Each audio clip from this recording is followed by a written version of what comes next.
히스기야가 죽고 히스기야의 아들 므낫세가 유다의 왕이 됩니다.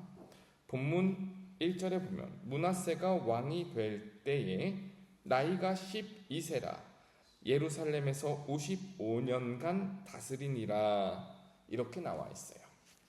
사실 12살이면 완전 애기죠. 무엇을 아시겠습니까? 그렇게 어린 나이에 왕이 되었는데 므낫세는 특이하게도 55년이라는 아주 긴 시간, 거의 반백년이 넘는 시간 동안 한 나라를 통치합니다. 여러분, 세상적인 기준에서 봤을 때 이렇게 오랜 시간 동안 정권을 유지했다, 오랜 시간 동안 왕의 자리에 있었다, 이거 하나만으로도요 그 왕의 업적이 될 수 있어요. 사실 그렇지 않습니까? 정치를 잘 못하거나 정권의 세가 약해지면은 이렇게 긴 기간 동안 통치를 할 수 없습니다. 그러니까 제가 다시 한번 말씀드리지만 세상의 논리로 보았을 때 므낫세가 55년이라는 긴 세월 동안 유다의 왕이었다라는 그 사실 자체만으로도 세상적인 성공의 지표가 될 수 있다라는 거예요. 근데 우리가 함께 성경을 읽어서 잘 알고 있듯이 성경의 기록에 따르면 하나님께서 므낫세를 인정하신 것이 아닙니다. 므낫세는요 유다의 역사상 가장 악한 왕입니다. 하나님 앞에 가장 많은 죄를 쌓았어요. 어느 정도로 그 므낫세가 악한 왕이었냐면 오늘 본문에 특별히 3절에 보면은 성경이 므낫세를 평가할 때 아합과 므낫세를 비교해서 평가합니다. 므낫세는 그의 아버지 히스기야가 헐어버린 산당들을 다시 세우며 이스라엘의 왕 아합의 행위를 따라 이렇게 나와요. 아합의 행위를 따라 했다라는 거죠. 여러분, 우리가 아합이 하나님 앞에 악한 왕이었다라는 사실은 굳이 반복하지 않아도 우리 모두가 잘 알고 있습니다. 그리고 남유다의 왕 므낫세가 북이스라엘의 아합에 비교된다라는 것은 북이스라엘의 가장 악한 왕 아합이 있다면 남유다에는 므낫세가 있었다라는 사실을 성경이 우리에게 알려주는 것이죠. 므낫세가 한 악한 일들은 기록하자면 이루 말할 것이 없습니다. 므낫세의 아버지 히스기야가 찍어버린 우상과 산당을 다시 세웠고요.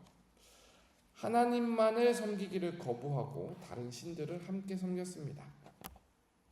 얼마나 그 일들이 정말로 엽기적이었냐면 하나님의 성전에, 거룩한 성전에 우상의 제단을 쌓고 자기 아들을 몰렉에게 바치기 위해서 불 위로 막 뛰어다니게 했습니다.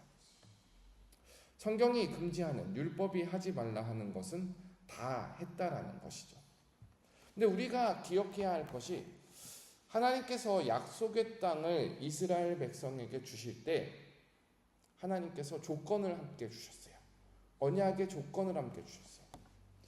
약속의 땅에서 하나님께서 하라 하신 것을 잘하고 하지 말라 하신 것을 잘 하지 않으면은 그 약속의 땅에서 길이 살리라는 약속을 주셨어요. 반대로 하나님께서 하지 말라 하신 것을 골라서 하고 하나님께서 하라 하신 것을 하지 않으면은 그 약속의 땅에서 끊어버리시겠다라는 하나님의 명령도 함께 주셨습니다. 이것이 바로 약속의 땅에 들어갈 때에 하나님께서 모세를 통해 주신 말씀이에요. 그리고 오늘 본문에 보면은 이 약속이 다시 한번 기록되어 나옵니다. 우리 한번 8절을 보겠습니다. 8절입니다. 함께 읽겠습니다. 시작.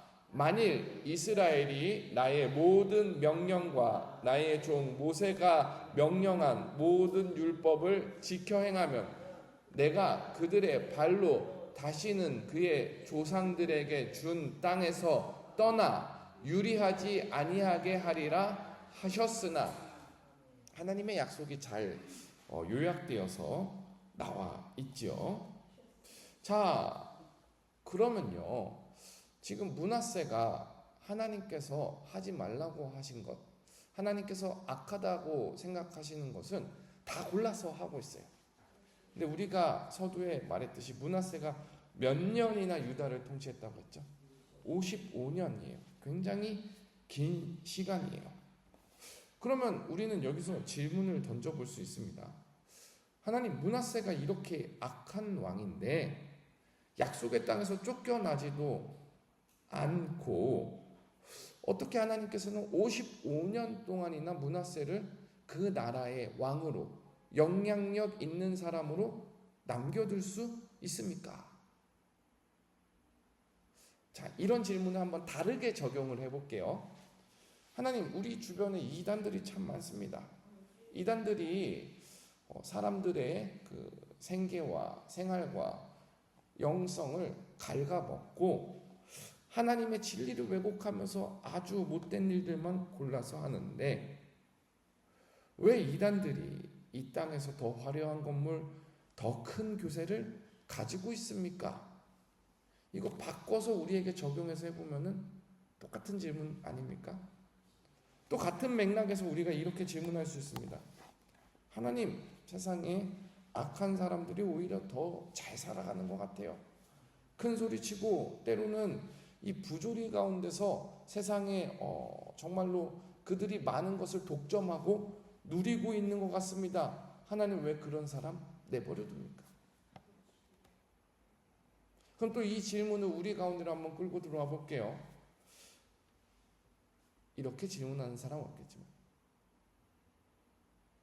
하나님, 왜 나는 하나님 앞에 온전하지 못한데도, 왜 나는 하나님을 믿는다 하면서도 때로는 이 므낫세와 같이 살아가는데도 오랜 시간 나에게 이렇게 하나님 앞에 머물러 있도록 시간을 주십니까? 우리는 이 므낫세의 그 55년이라는 통치 기간을 보면서 다양한 각도로 하나님 앞에 질문할 수 있고 충분히 의구심을 가질 수 있습니다. 신앙생활 가운데 의문을 품는다라는 것은 굉장히 좋은 거예요. 아무 생각 없이, 아무 비판 없이 받아들이면요, 힘이 없습니다. 그런데 동시에 우리 신앙 가운데 드는 의구심이 방치되어서는 안 됩니다. 방치되면요, 때로는 하나님의 정의를 불신하는 불신의 씨앗이 될 수도 있습니다. 그래서 저는 오늘 말씀 가운데 하나님께서 므낫세를 55년이나 통치하도록 그 자리를 허락하시고 내버려 두신 이유 3가지를 함께 살펴보고자 합니다. 첫 번째는 하나님께서는 멸망받을 자들을 모으신다는 거예요. 좀 주제가 자극적이죠. 멸망받을 자들을 모으신다. 한번 9절을 보십시오. 9절입니다. 제가 읽어드리겠습니다. 이 백성이 듣지 아니하였고 므낫세의 꾀을 받고 악을 행하는 것이 여호와께서 이스라엘 자손 앞에서 멸하신 여러 민족보다 더 심하였더라. 그러니까 므낫세 한 사람만 잘못된 길로 가는 것이 아니라 므낫세에게 속한 하나님의 백성들이, 그 백성들이 므낫세의 꾀을 받고 악을 행하였다라는 거예요. 그러니까 하나님께서 므낫세를 즉시 치지 아니하셨을 때 백성들 가운데 마음이 드러났다라는 사실이에요. 그 백성들이 참으로 하나님을 따르고 하나님을 사랑하며 하나님의 말씀을 청종하기에 힘쓰는 자들인가? 아니면은 그 백성들이 작은 꾀에도 믿음을 버려버리고 믿음 없는 길로 가는 사람인가? 그 55년이라는 시간 동안에 사람들의 마음이 하나님 앞에 드러났다라는 거예요. 그래서 므낫세 한 사람만 악을 행했던 것이 아니라 여러 마음 가운데 하나님을 사랑하지 않는 마음, 하나님의 말씀을 따르지 않는 마음이 있는 사람들이 그 자기 속에 감추어졌던 악이 드러났다라는 사실입니다. 하나님께서 멸망받을 자들을 모으신다. 하나님께서 일부러 그러신다라는 것이 아니라 하나님을 내버린 사람들이 그 가운데 드러난다라는 표현이에요. 그리고 이 사실은요, 사실 알곡에게 있어서는 하나님의 배려이기도 합니다. 예수님께서 가라지 비유를 하실 때에 가라지가 밭에서 자라날 때 종들에게 당장 뽑아버리라고 말을 하지 않으세요.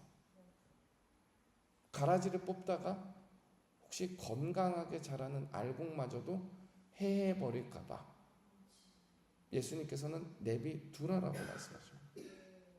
그냥 가라지를 놔버려 두는 것이 예수님께서 목회적으로도 추수할 때 알곡과 가라지가 분명히 갈라지는데 괜히 알곡의 신앙이 다칠까봐 목회적으로 보호하시는 것도 있으시다라는 거죠. 사랑하는 여러분, 하나님께서 우리 주변의 악을 즉시 제거하지 않으실 때가 있습니다. 그것을 인정하셔서가 아니라 그 시간 속에 누가 하나님의 말씀을 듣는 자인지, 누가 악한 왕의 꾀을 따르는 자인지 드러내시기 위한 하나님의 목회인 줄 믿습니다. 두 번째로 하나님께서 므낫세를 55년이나 내버려 두신 이유는 핑계하지 못하게 하시기 위해서입니다. 핑계하지 못하게 하신다. 이거 굉장히 두려운 말씀입니다. 우리 10절을 한번 보겠습니다. 여호와께서 그의 종 모든 선지자들을 통하여 말씀하여 이르시되. 그러니까 그 55년이라는 시간 동안 하나님께서 므낫세에게 아무 말씀 안 하셨다라는 게 아니에요. 모든 선지자들을 동원해서 므낫세를 가르치고 알려주고 깨우치기 위해서 하나님께서 열심을 다하셨다는 사실입니다. 10절 이후에 하나님께서 므낫세에게 경고하시는 내용들이 아주 생생하게 나옵니다. 하나님께서 다 이르시기도 하고 하나님께서 겁을 주시기도 하시며 하나님께서 죄에서 돌이키라 말씀하십니다. 그러나 므낫세는 그 긴 세월 동안에 자기 스스로를 고집 가운데 내버려두며 하나님의 말씀을 듣지 않기로 작정하였다라는 거죠. 이런 사람이 최후 심판 때에 하나님 앞에 섰을 때 과연 말할 수 있겠습니까? 하나님 몰랐습니다. 하나님 제가 잘못 생각했습니다. 하나님 아무도 저한테 말해주지 않았습니다. 이렇게 핑계할 수 있겠습니까? 그 누구도 하나님의 심판대 앞에 핑계할 수 없음은 하나님께서 말씀하십니다. 율법을 가진 자는 율법으로 말미암아 심판을 받겠고 율법이 없는 사람은 그 양심의 기준으로 말미암아 하나님께서 심판하시겠다 말씀하십니다. 사랑하는 여러분, 우리 안에 정말로 귀에 따갑도록 귀에 거슬리도록 또는 마음에 지겹도록 들리는 말씀이 있습니까? 그 말씀을 오히려 소중하게 여기시기를 주님의 이름으로 부탁을 드립니다.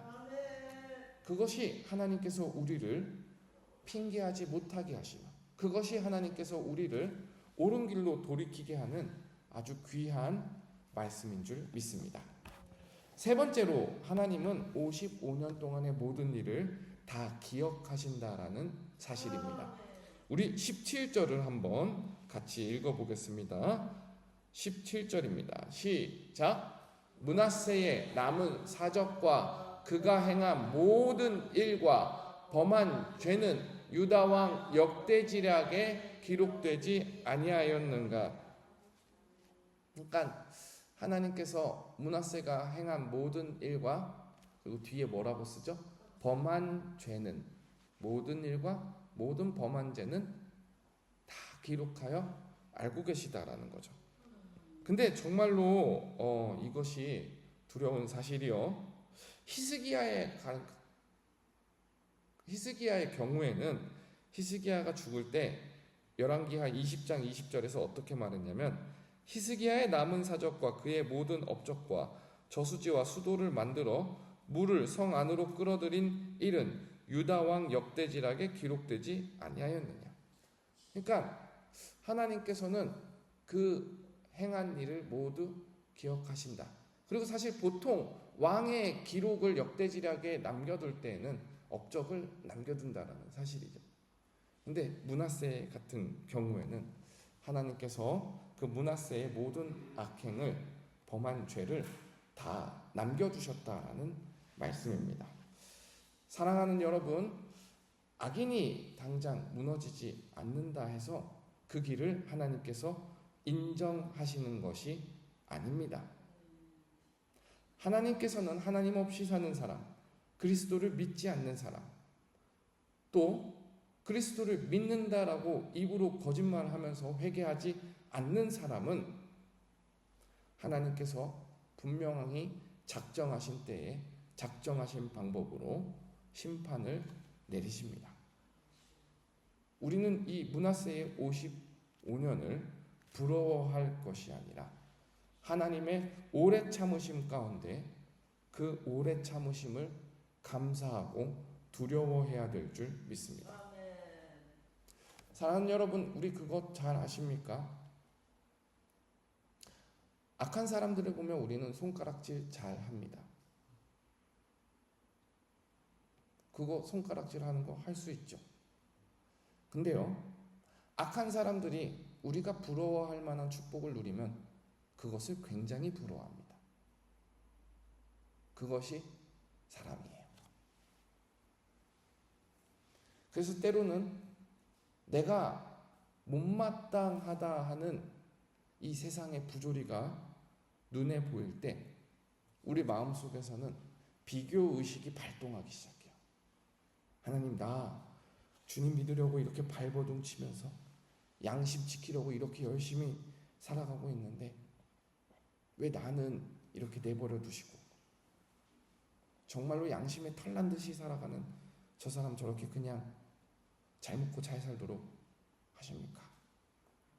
이렇게 비교하기 시작할 때 우리 마음이 하나님을 향한 신뢰에서 멀어지고 세상의 성공을 향한 허망한 부러움으로 가득 찬다라는 사실이죠. 저는 오늘 아침에 우리가 소망을 둘 때가 어디인지 바로 찾아야 된다라고 생각을 합니다. 여러분, 우리가 악인의 형통을 부러워할 것이 아니라 먼저 우리 자신이 하나님 앞에 신실한 종인지 한번 살펴보는 이 기도의 시간이 되기를 바랍니다. 우리의 유일한 소망은 그리스도 안에 있는 영원한 생명인 줄 믿습니다. 우리 함께 기도하겠습니다.